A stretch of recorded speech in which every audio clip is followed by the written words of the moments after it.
logro escuchar, tal vez por eso estoy gritando. Capítulo 7 entonces, versículo 1.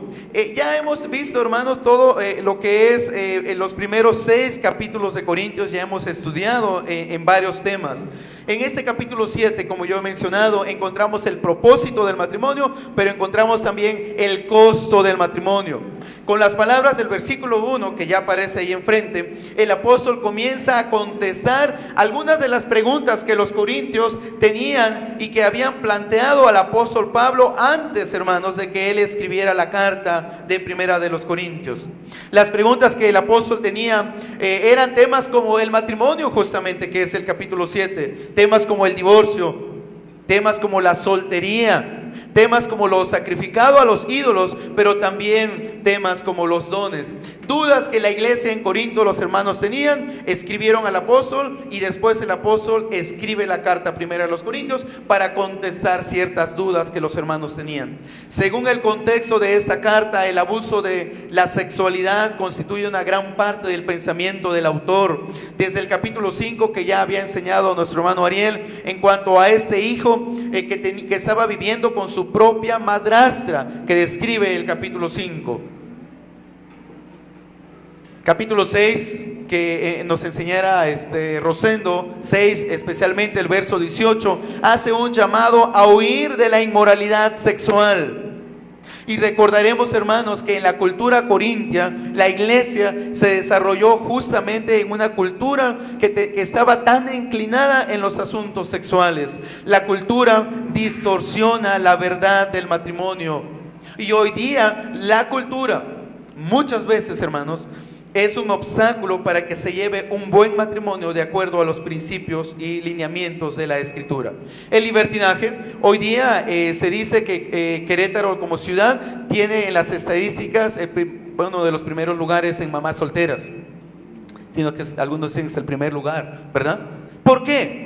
¿Por qué se tiene miedo a entrar en el matrimonio? ¿O por qué se tienen hijos fuera del matrimonio? Pueden ser muchísimas razones, pero muchas personas entran al matrimonio diciendo, pues vamos a probar, ¿no? Si funciona, entonces nos casamos. Y si no nos funciona, pues ¿para qué gastamos papel y tinta de la pluma para las firmas?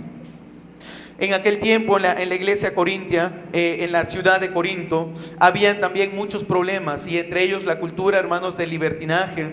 Y ya recordarán ustedes que hemos enseñado de acuerdo al contexto de la ciudad, el templo de la diosa del amor ubicada en Corinto, las sacerdotisas que estaban a la disposición de la gente allí en el templo como un rito de adoración en cuanto al servicio sexual que ellos tenían.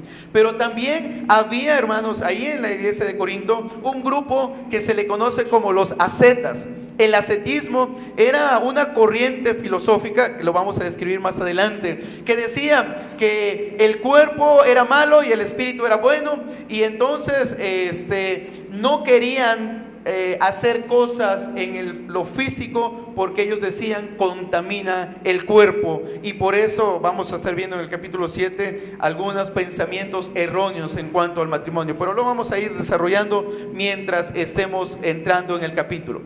Capítulo 6 finaliza ese capítulo que ya hemos estudiado con un argumento que San Pablo maneja diciendo: no somos dueños de nuestros cuerpos. Usted, si quiere notarlo, puede ir al capítulo 6.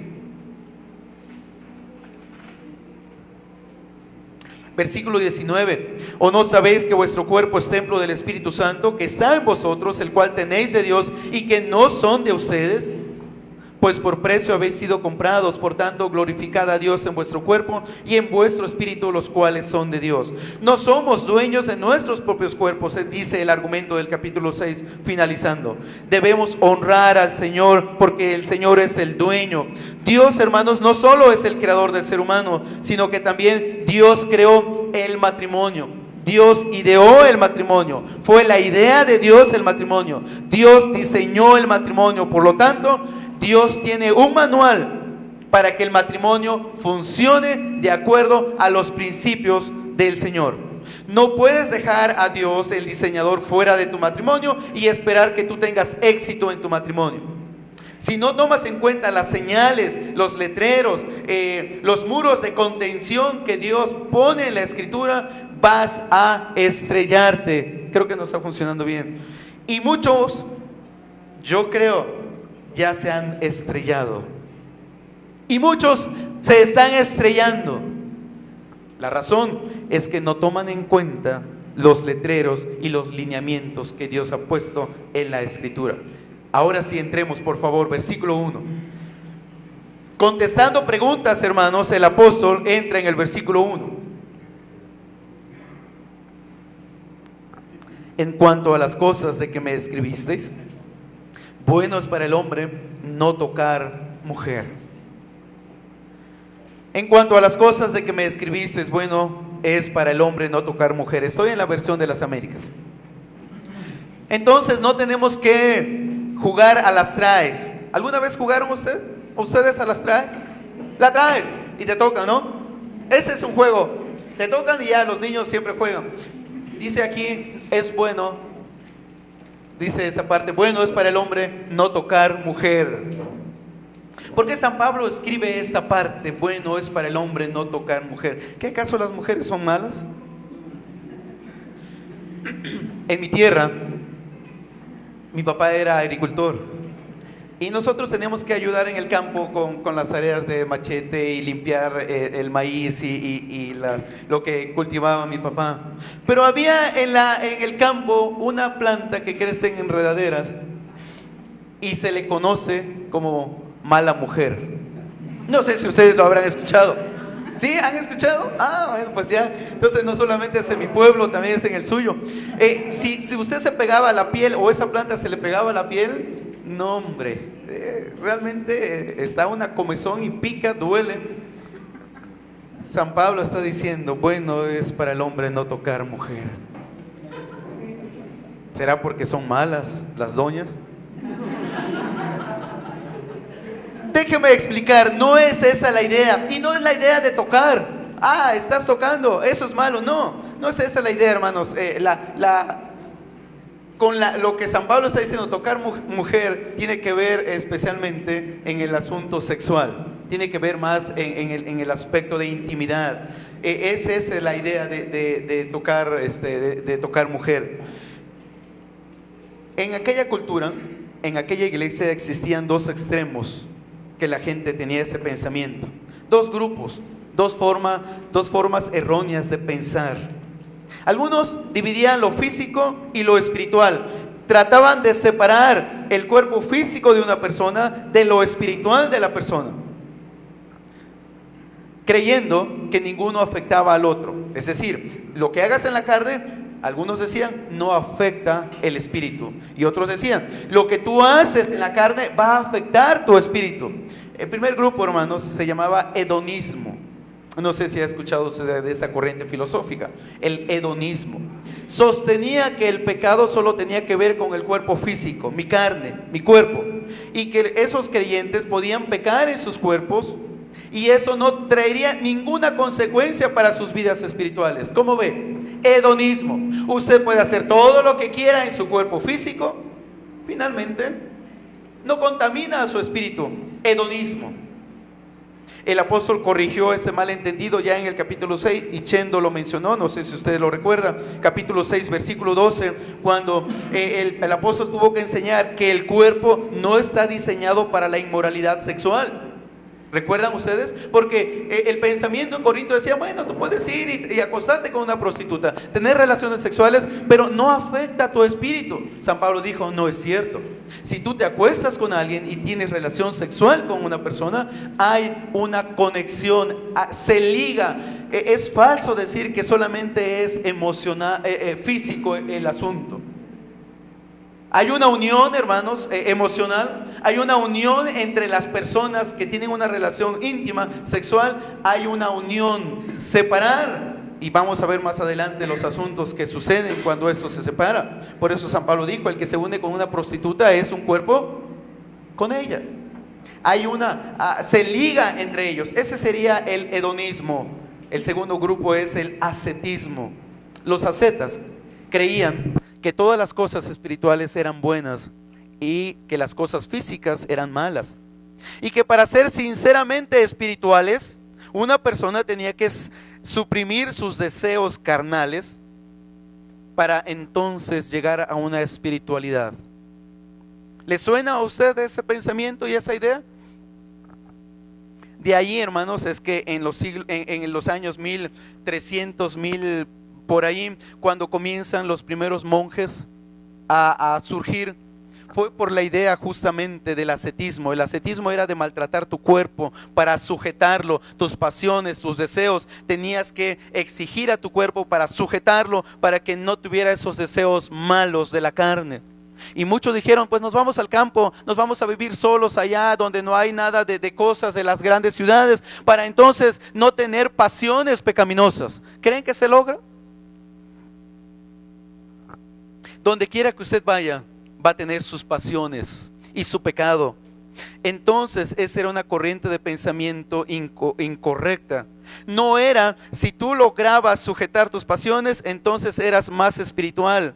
O si hacías algo malo, afectaba a lo espiritual. Incluso, hermanos, esa corriente de pensamiento entró entre los cristianos, y los casados en Corinto decían, no debemos tener relaciones sexuales dentro del matrimonio, porque afecta la espiritualidad. Si usted lee el versículo 2 y el versículo 3, San Pablo dice, no obstante, por razón de las inmoralidades, que cada uno tenga su propia mujer y que cada uno tenga su propio marido. 3, que el marido cumpla su deber para con su mujer, e igualmente la mujer lo cumpla con el marido. Pasaba que habían hermanas o hermanos que no querían tener relaciones sexuales dentro del matrimonio. ¿Por qué?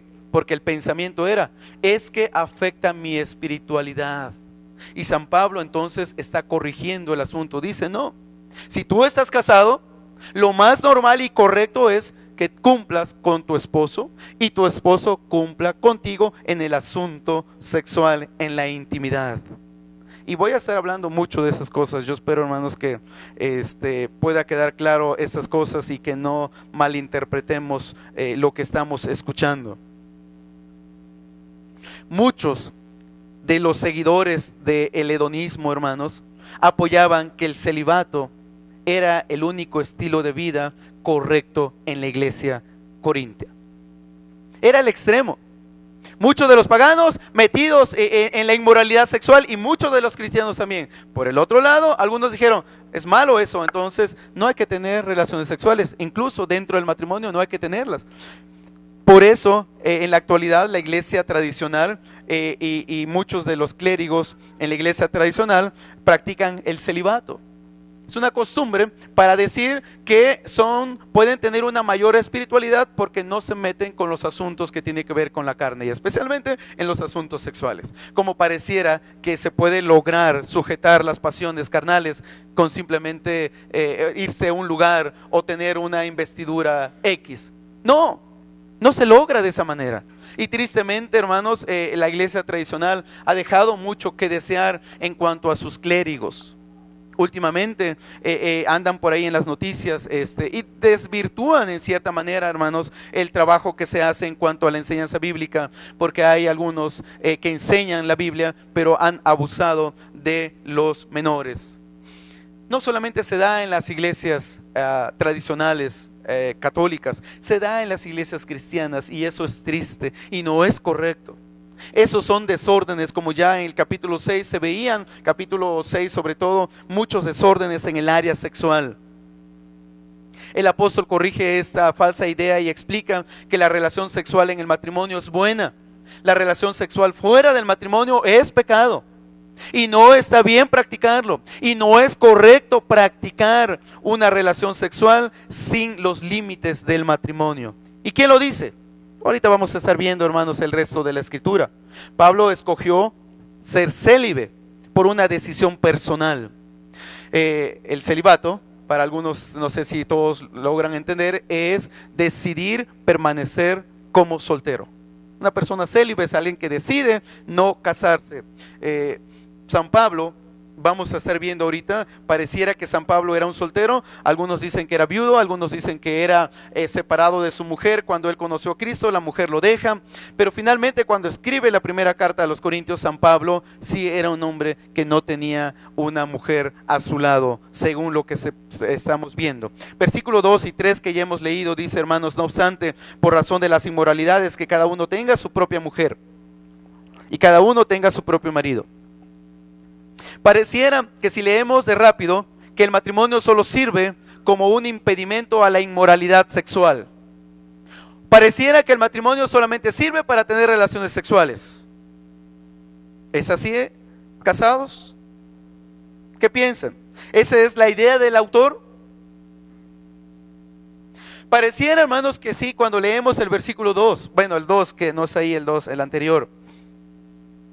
Pero es más por el contexto y por el tema, hermanos, que está enseñando San Pablo. La dignidad del matrimonio está enseñada en la Escritura. Si usted quiere ver, vea su Biblia, Efesios capítulo 5, versículo 25 al 32. Y hermanos, yo les comentaba, tengo mucho que mencionar en cuanto al tema y mucho que revisar en otros pasajes. Y yo espero que usted pueda seguirme. Y si nos tardamos 2 horas, ¿qué creen? ¿Quedan conmigo o no? ¿O me dejan solo?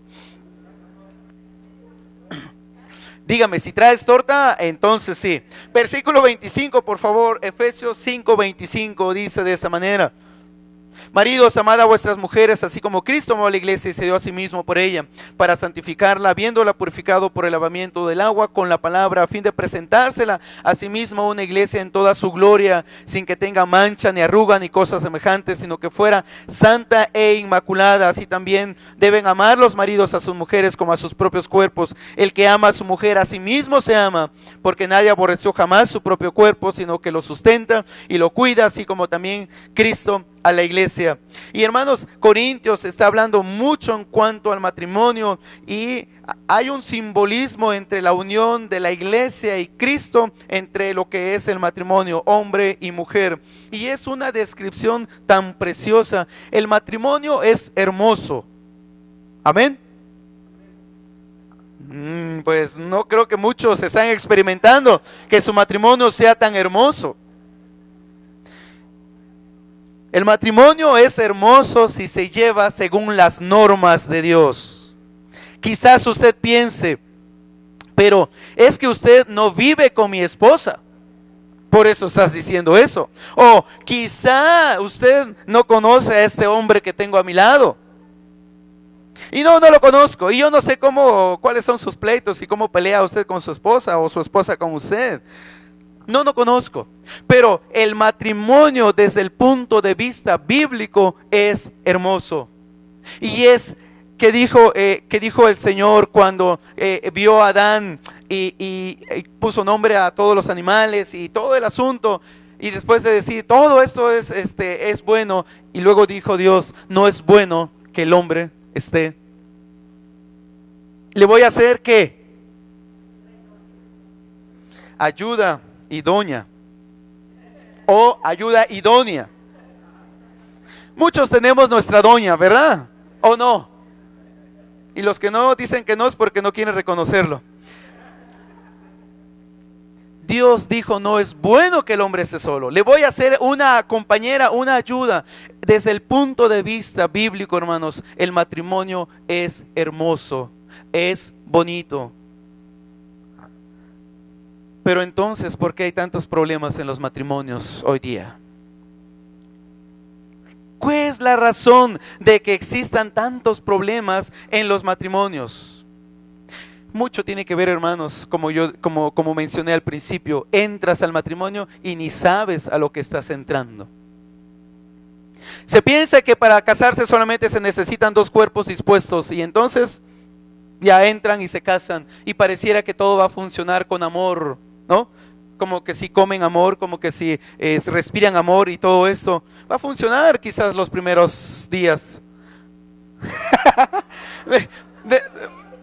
Debe ser más optimismo, por favor. ¿Qué van a pensar los solteros?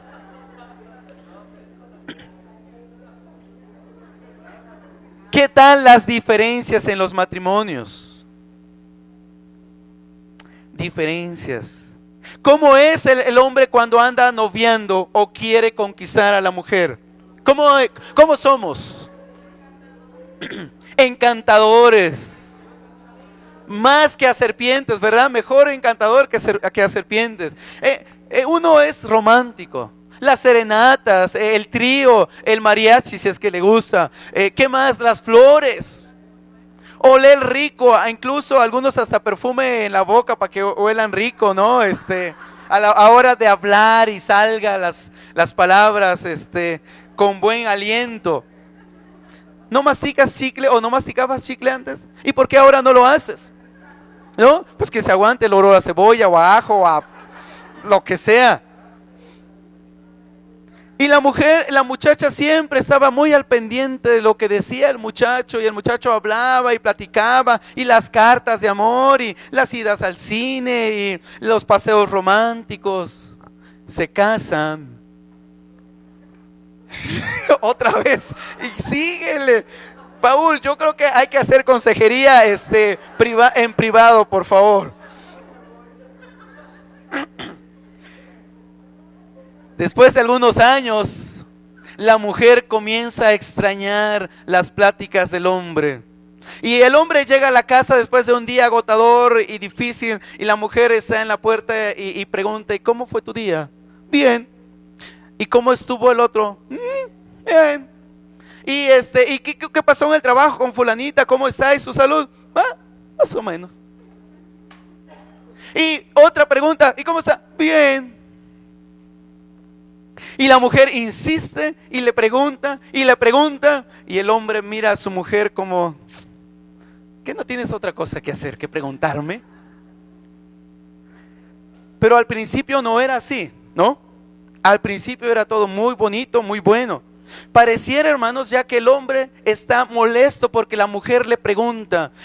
Uno de los problemas graves, hermanos, en la comunicación es que las mujeres no saben cómo son los hombres y los hombres no saben cómo son las mujeres. Y algunos escritores han dicho que las mujeres necesitan hablar como unas 50,000 palabras al día, mientras que los hombres solamente hablamos 10,000 palabras y ya no más.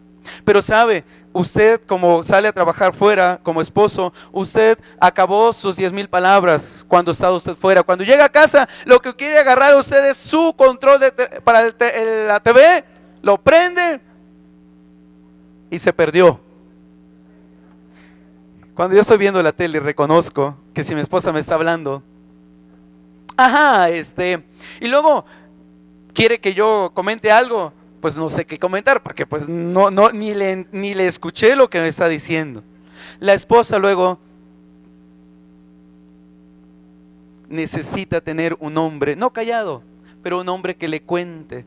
¿Saben ustedes, mujeres, cuando usted va a tomar un café con su amiga, cuánto platican? Es increíble, ¿no? Y el problema es que las mujeres están esperando que su hombre sea como su amiga, que se siente enfrente de ella y le platique, le agarre las manitas y juntas rían, se abracen, lloren y tengan todo este ritual. Y hermanas, no va a suceder. Tu hombre es hombre, no es mujer. Déjenme decirles. Estamos en otro rollo. Si vamos a un restaurante, generalmente los hombres no nos sentamos de frente a frente cuando vamos a un restaurante, y más si hay una televisión allá, los dos de este lado para mirar y platicar y está. O sea, no necesitamos estar conectados a los ojos. Las mujeres necesitan conectarse a los ojos. Hombres, yo sé que no eres mujer, pero por un momento dice este libro que estudiamos hace algunos meses, ¿recuerdan, matrimonios? Amor y respeto. Ponte las gafas o el audífono rosa, y en el momento que tu mujer te esté preguntando, entonces tienes que tú comunicarte en su lenguaje. No te quedes en tu punto, porque entonces no vas a lograr tener a tu mujer. Y si logras encontrar esa conexión con tu mujer, tu matrimonio será hermoso y habrá fiesta siempre y todo estará muy bonito. No respetas los lineamientos de la escritura, tu matrimonio va a sufrir las consecuencias.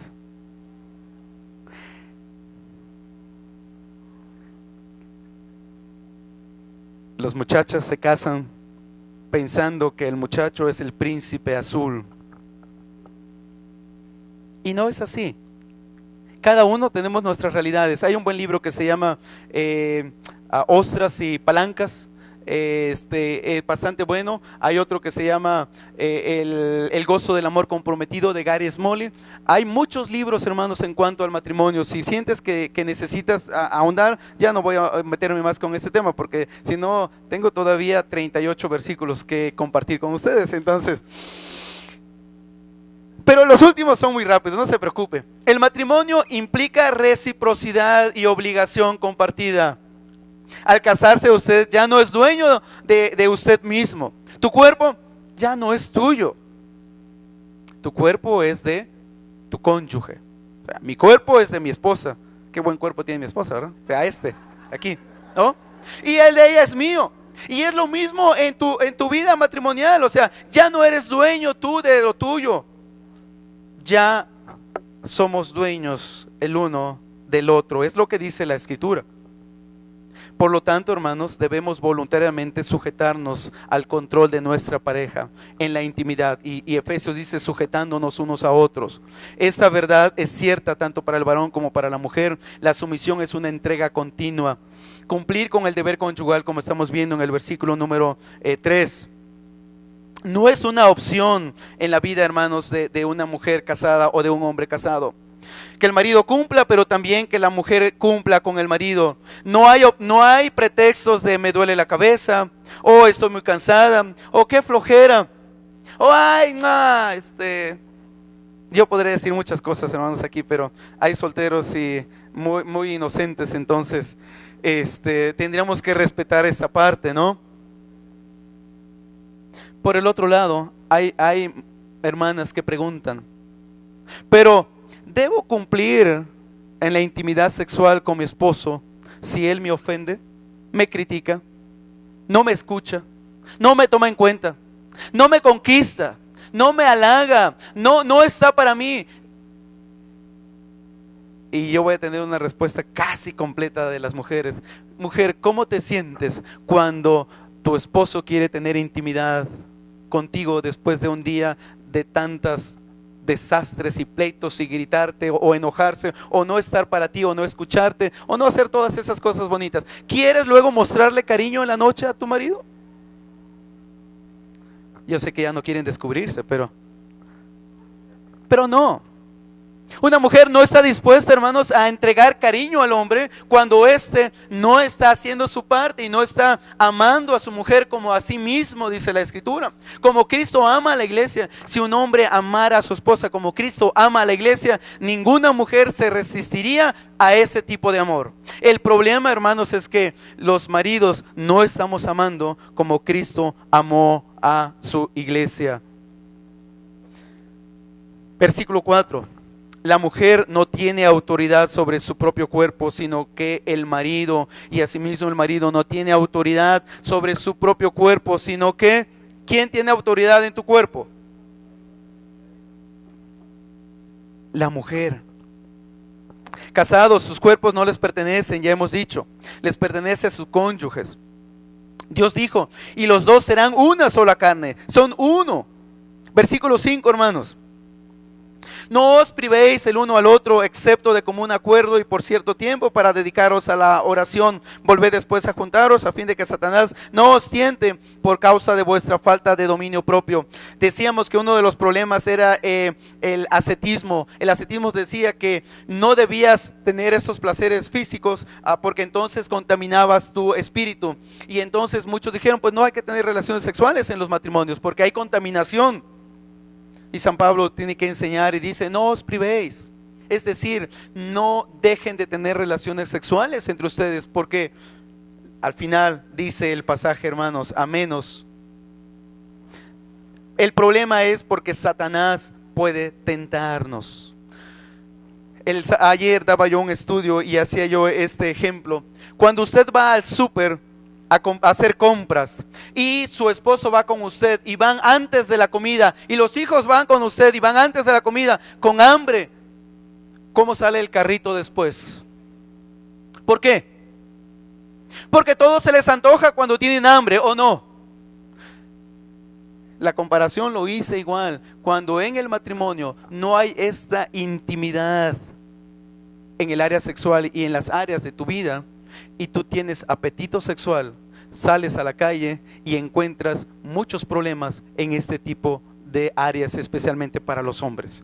Quizás las mujeres digan, pues, qué depravados son los hombres, ¿no? Pero la realidad es que funcionamos diferente.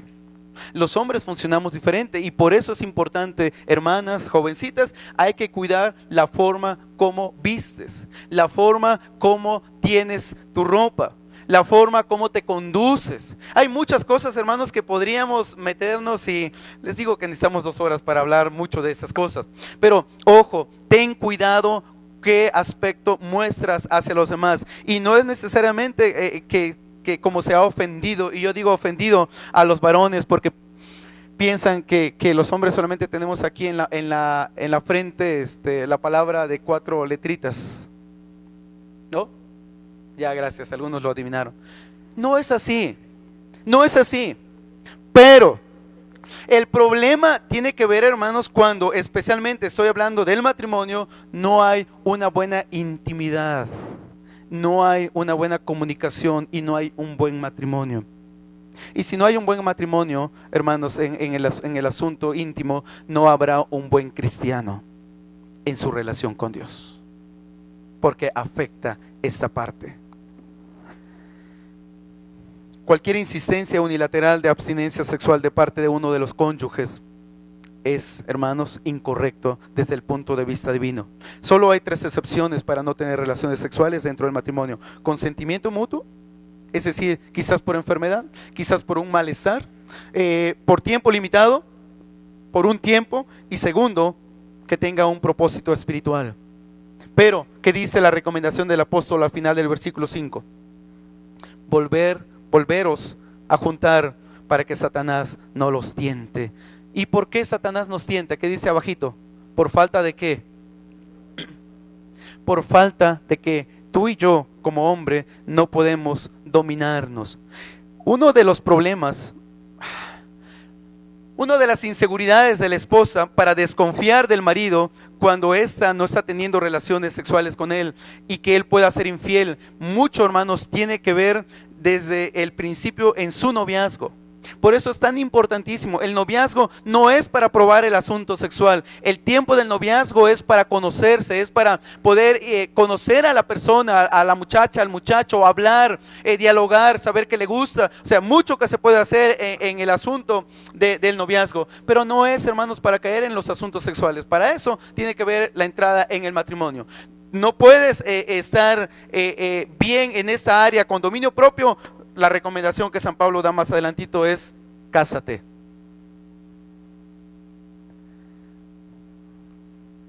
Iba a mencionar otra cosa más que ya se me fue, pero ahorita lo recuerdo. Versículo 6. Más, esto digo, dice San Pablo, por vía de concesión, no como una orden. ¿Cuál está diciendo como vía de concesión? Pues algunos piensan que es lo que acaba de mencionar en el versículo 5. El asunto de que pueden privarse del área sexual siempre y cuando sea por consentimiento, por tiempo limitado o por un propósito espiritual. El deseo sexual es dado por Dios. El deseo sexual, hermanos, es bueno. Es falso cuando las abuelitas o los papás antiguos decían que era malo la relación sexual.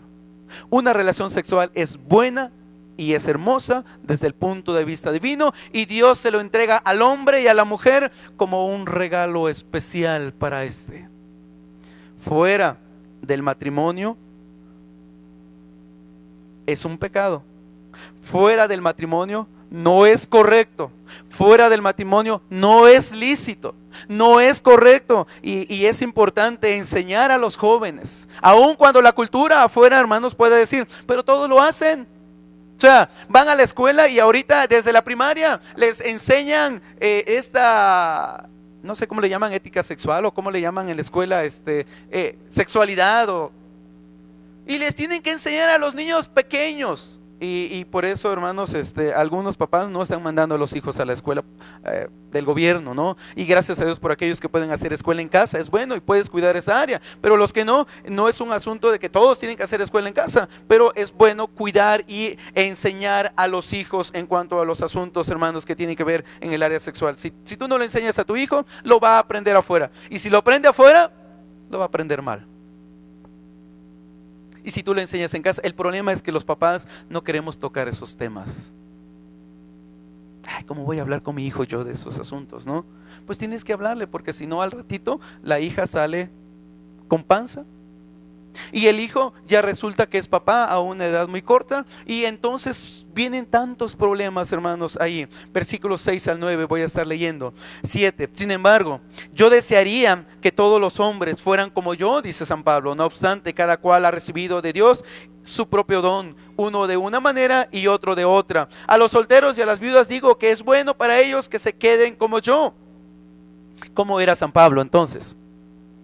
Se ha creído, se piensa que San Pablo era soltero, pero algunos piensan que era viudo, que él ya había sido casado. Una de las razones, hermanos, que se piensa que San Pablo tenía que haber sido casado es que era miembro del Sanedrín, el grupo judío, y para ser miembro de un Sanedrín era necesario casarse, y en el pueblo, en la cultura judía, no casarse era casi como una maldición, no tener hijos era como una maldición.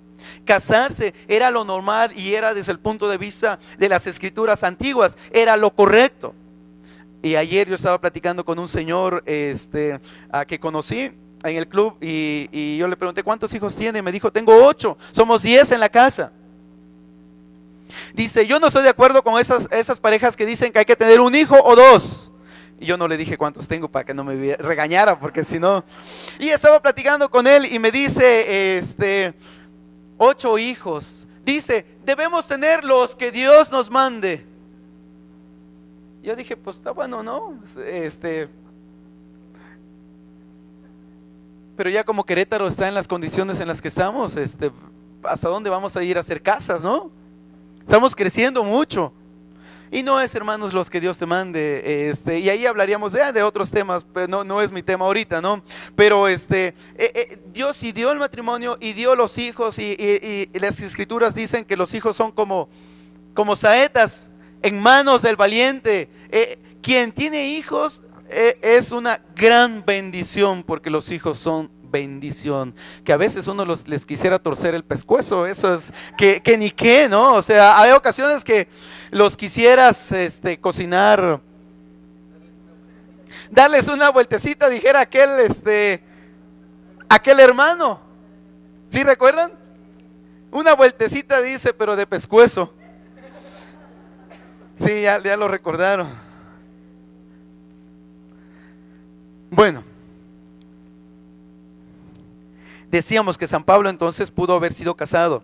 Algunos dicen viudo, o algunos piensan que la mujer lo pudo haber abandonado cuando conoció a Cristo, y entonces todos los judíos le dieron la espalda. Pero San Pablo dice, quisiera que todos fueran como yo.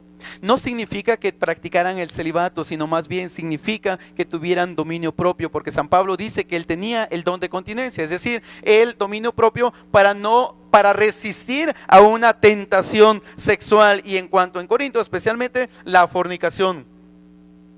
Versículo 8, Pablo recomienda no casarse, pero Dios es el que decide si les da el don. Tú puedes decir, yo no me voy a casar, pero si tú estás teniendo problemas en tu área sexual y ya eres grande con suficiente edad para casarte, busca una mujer, contrae matrimonio y cásate.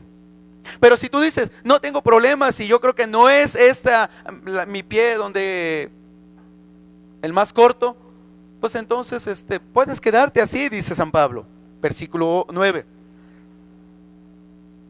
Pero si carecen de dominio propio, cásense, que mejor es casarse que... ¿Qué significa quemarse? Es una forma de hablar, de adornar la escritura para no decirlo tal cual la palabra. En el Antiguo Testamento ya habíamos mencionado, creo que se llama eufemismo, algún término así. fenismo, creo es el término, hermanos. ¿Recuerdan ustedes esta historia cuando el rey Saúl entra a una cueva y dice la escritura para cubrir sus pies? ¿Recuerdan la historia? Que entró allí el rey para cubrir sus pies. ¿Y qué era cubrir sus pies? No otra cosa que ir a hacer del baño. Quizás por las ropas reales tan amplias, cubría sus pies al momento de sentarse, ¿no? Y hacer del baño. Pero esto, como dijo, no toquen mujer, significa no tener relaciones sexuales. Pero ahora San Pablo está diciendo, quemarse significa arder en pasión. ¿Tienes problemas en tu área sexual? La recomendación a los corintios era, no vayas con una prostituta porque eso es pecado. Busca una esposa y cásate. Versículo 10. ¿Siguen conmigo, hermanos? ¿Si vamos rápido o vamos lento?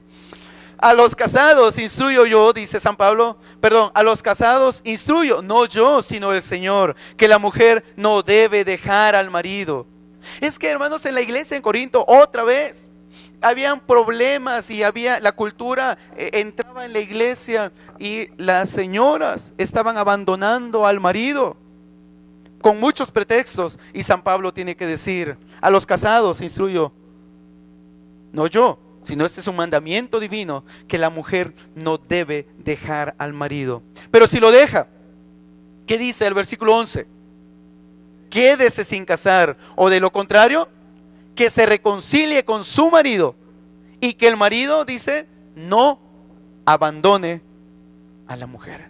Entramos a otro tema, hermanos, bastante escabroso, bastante difícil, porque entramos al tema del divorcio. Y este tema, me voy a llevar otros minutos aquí, hermanos, otra hora en este tema.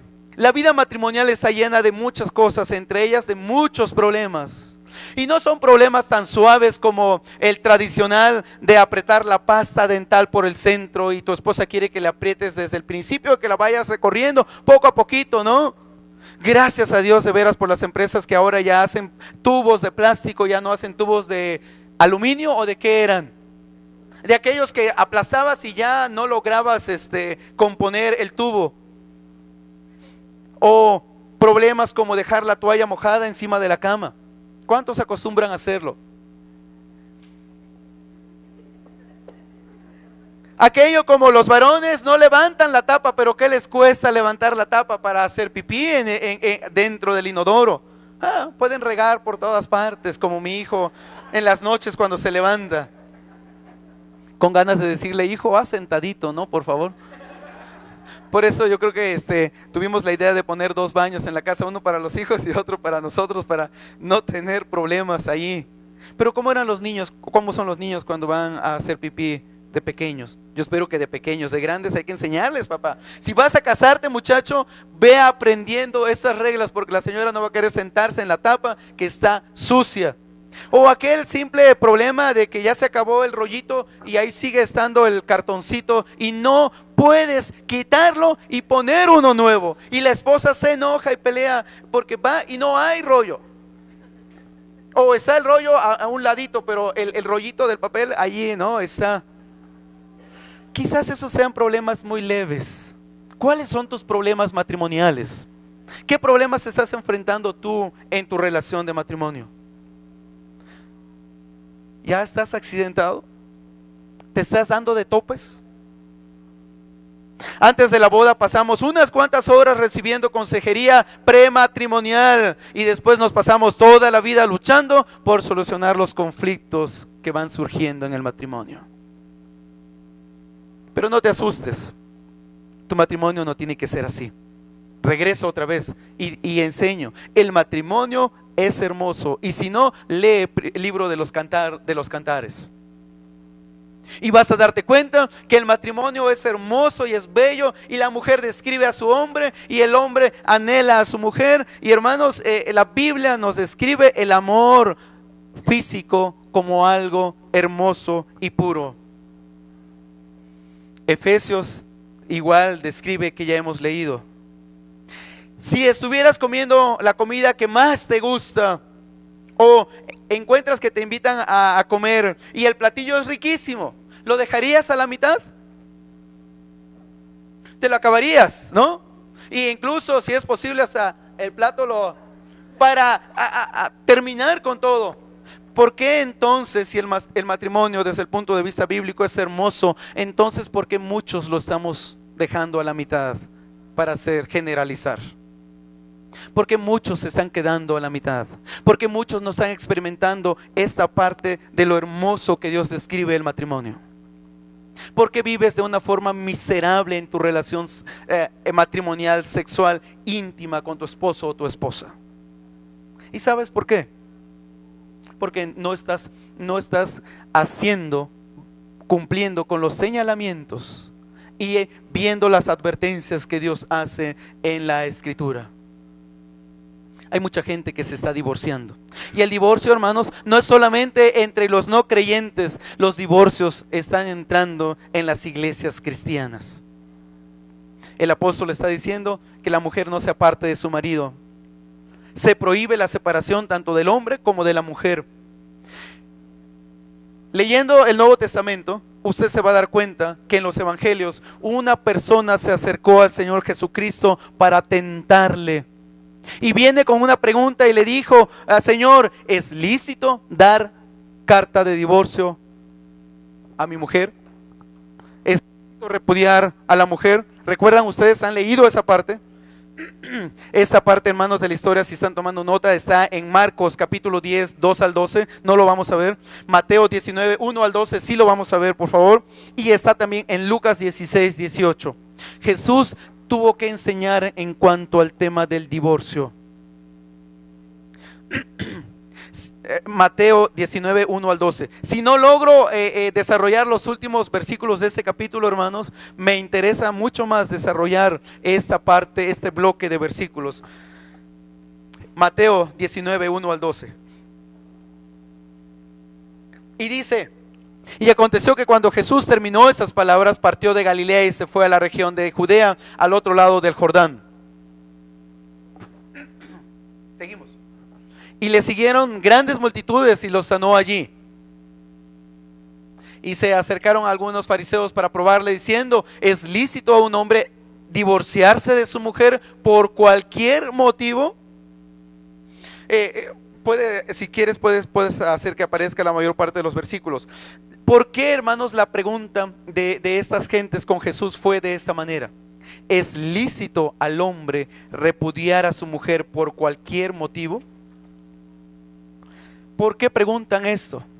Si usted busca, por favor, Deuteronomio 24:1, mucho de la problemática de la pregunta viene, hermanos, por esta parte de Deuteronomio capítulo 24, versículo 1. Cuando alguno toma a una mujer y se casa con ella, si sucede que no le es agradable la mujer, porque ha encontrado algo reprochable en ella y le escribe certificado de divorcio, lo pone en su mano y la despide de su casa. La cultura judía, había muchos problemas en cuanto a este asunto.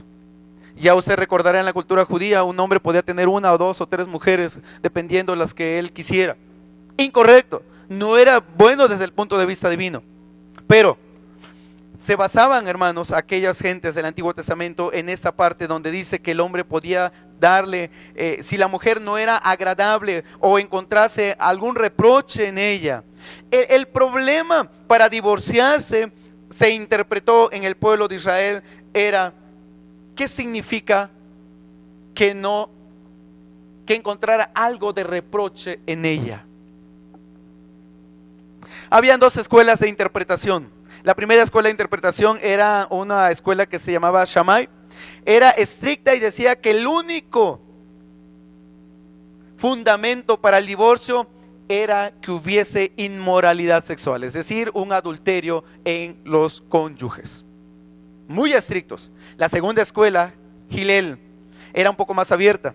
Creía que cualquier cosa que disgustara al marido era suficiente para obtener el divorcio. Si la mujer no sabía cocinar, el hombre podía darle carta de divorcio a la mujer. Si la mujer no era apta para cuidar a los niños, el hombre la podía despedir. Si la mujer se le quemaba el agua, la despedía. Y así comenzaron a decir, hermanos, entonces el pueblo de Israel con los judíos se divorciaban de las mujeres, de sus esposas, por una mala interpretación de este pasaje. Pasaje que hay una cláusula en Mateo 19, 1 al 12. Ahora sí, seguimos leyendo Mateo 1, 19, 1 al 12, por favor.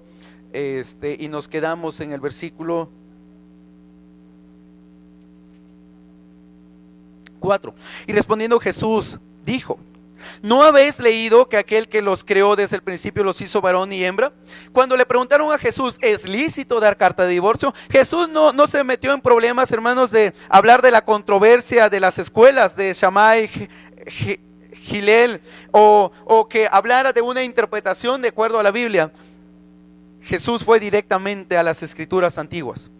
Y Jesús dice, versículo 5, añadió, por tanto, el 4, el que los hizo varón y hembra los hizo, añadió, por esta razón el hombre dejará a su padre y a su madre, se unirá a su mujer, y los dos serán una sola carne. La primera cosa, verso 4 al final, y aquel que los creó desde el principio los hizo varón y hembra.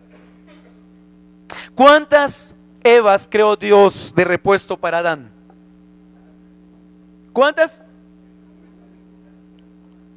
¿Cuántos repuestos de Adanes hubo que Dios creó para Eva? Si Eva, si este no te funciona, mira, te pongo este otro. ¿Cuántos hubo?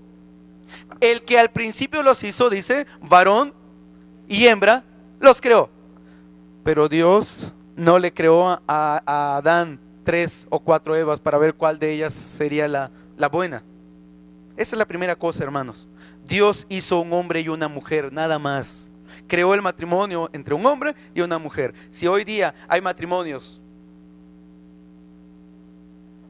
entre los mismos sexos, pues eso ya es otra cosa.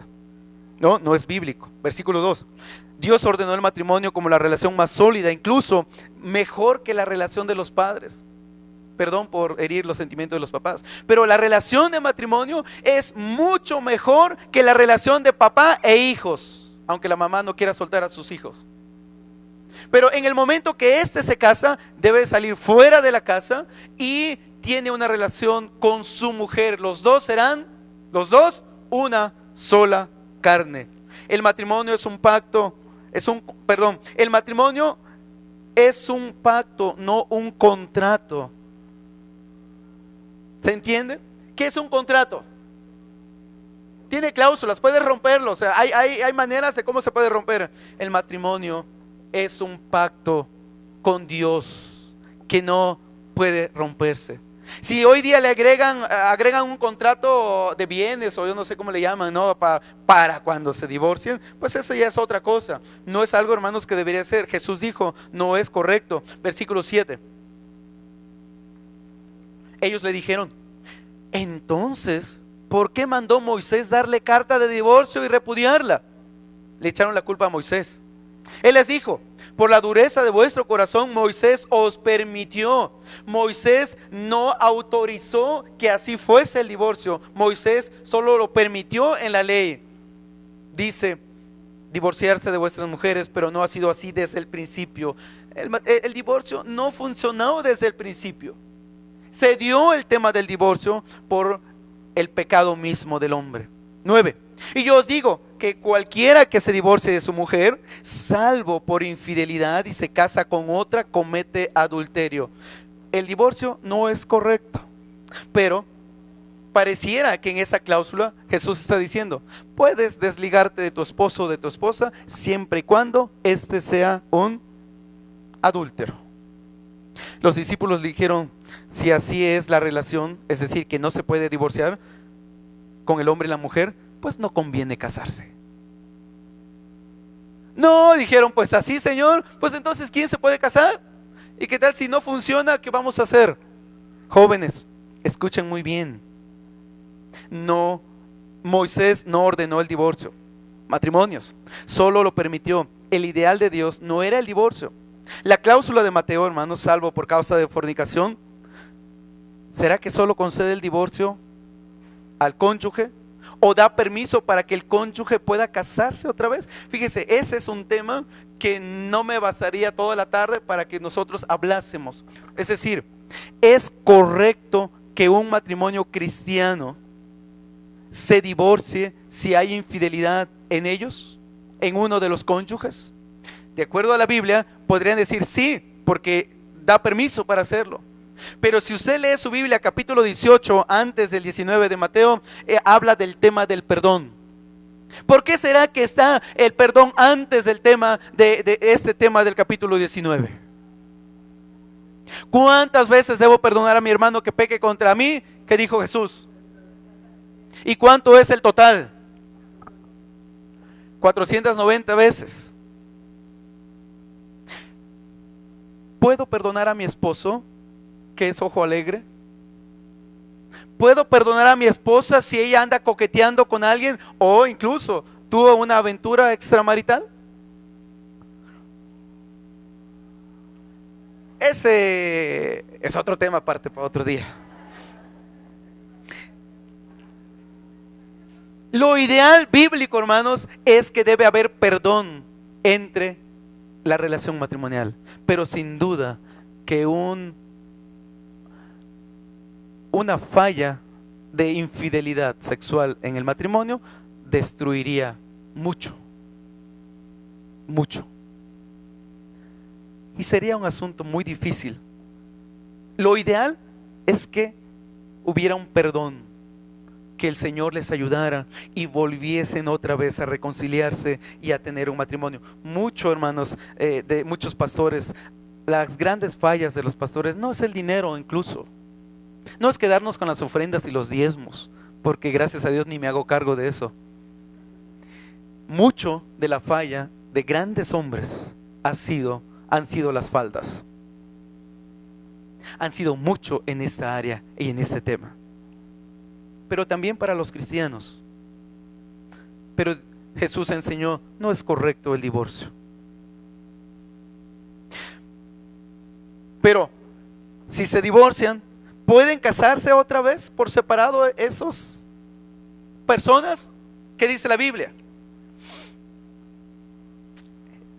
Es muy diferente, y aquí no voy a tratar todos los casos, hermanos, porque es muy diferente cuando una persona viene a la iglesia divorciado, conoce a Cristo, porque ya su matrimonio está mal, conoce a Cristo, y luego está en la iglesia y de pronto se enamora otra vez y encuentra.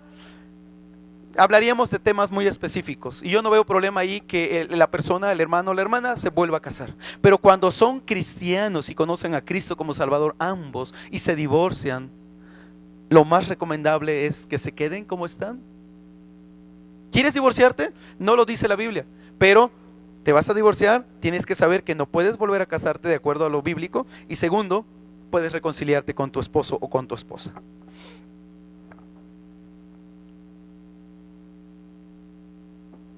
¿Qué versículo estamos, hermanos? Primera de Corintios 7. No se separe, 11, tampoco el hombre, sino que se reconcilie con su marido y que el marido no abandone a su mujer, por favor. Los hijos sufren y luego, hermanos, hay tantos desórdenes, y por eso se dice que en la sociedad hay padres, ¿cómo les llaman? Papás o matrimonios, ¿cómo les llaman? Disfuncionales. La razón es el pecado. Por no conocer a Cristo o después por conocer a Cristo, y bueno, necesitamos crecer, y ese es un tema que no podemos cerrar los ojos, y es un tema que debemos hablar, y en otro tiempo tal vez podemos meternos con más tiempo a esto, pero ya estoy en mi límite de tiempo, hermanos. Versículo 12. Pero a los demás digo yo, no el Señor, que si un hermano tiene una mujer que no es creyente y ella consiente en vivir con él, no la abandone. Ahora, hermanos, va a tratar el tema de los matrimonios mixtos. Cuando un hermano o una persona o un esposo o esposa conoce a Cristo y el cónyuge no conoce, la recomendación, dice San Pablo, que si un hermano tiene una mujer que no es creyente o viceversa, dice el versículo 13, no la abandone. Y la mujer cuyo marido no es creyente, él consiente vivir con ella, no abandone a su marido, porque en aquel tiempo, hermanos, los corintios decían, ya conociste a Cristo, y tu marido es incrédulo, déjalo. Déjalo, ven.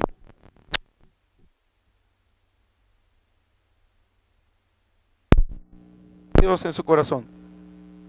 No es correcto. Versículo 14. Porque el marido que no es creyente es santificado por medio de su mujer, y la mujer que no es creyente es santificada por medio de su marido creyente. De otra manera, vuestros hijos serían inmundos, mas ahora son santos. Sabe, hermanos, que cuando hay un cónyuge cristiano, no significa que el otro cónyuge tiene la salvación y la entrada al cielo solo porque el marido o la esposa ya tiene a Cristo en su corazón. No es así. La salvación es un asunto personal, pero lo que está diciendo San Pablo es que hay bendición. Cuando hay un cónyuge cristiano, hay bendición para el no creyente. Yo espero que tu esposa ores por tu esposo. Yo espero que tu esposo ores por tu esposa si no conoce a Cristo como Salvador. Pero definitivamente, hermanos, que las bendiciones abarcan al cónyuge, al hogar, en donde ambos no son cristianos, pero hay bendición de Dios, de tal manera que los hijos ya no son inmundos, ahora son santos, es decir, bajo la cobertura y la protección del Señor, porque Dios bendice a sus hijos. Amén. Dios bendice a sus hijos. Pero no está hablando, hermanos, en cuanto a jóvenes, escuchen bien, no da permiso a la Escritura de que tú como creyente, muchacha o muchacho, busques una relación de noviazgo con un no creyente y te cases con él. Así no está bien. Vas a sufrir muchísimo y no estás en lo correcto. El cristiano tiene la responsabilidad de que su testimonio con su cónyuge no creyente sea fiel. Porque ¿qué dice al final de esta parte, hermanos? Porque el marido, el 15, sin embargo, si el que no es creyente se separa, que no, dice, sin embargo, el que no es creyente se separa del matrimonio, que se separe la hermana o el hermano, en tales casos el hermano o la hermana, no está obligado, sino que Dios nos ha llamado para vivir en paz. Pues, ¿cómo sabes tu mujer si salvarás a tu marido? ¿O cómo sabes tu marido si salvarás a tu mujer? Si el esposo o la esposa no creyente quiere seguir viviendo, que viva. Si no quiere, dice la Escritura, pues que se separen, porque Dios nos llamó a paz. ¿Saben, hermanos, cuando hemos recomendado una separación de un matrimonio? Cuando hay golpes al interior de la familia.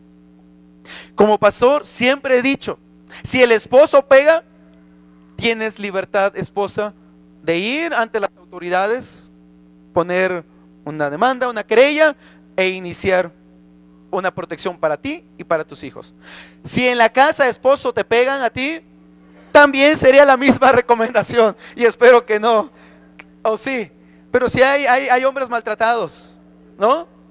Muchos somos maltratados psicológicamente, cuando no nos dan de comer, cuando nos quitan el control, cuando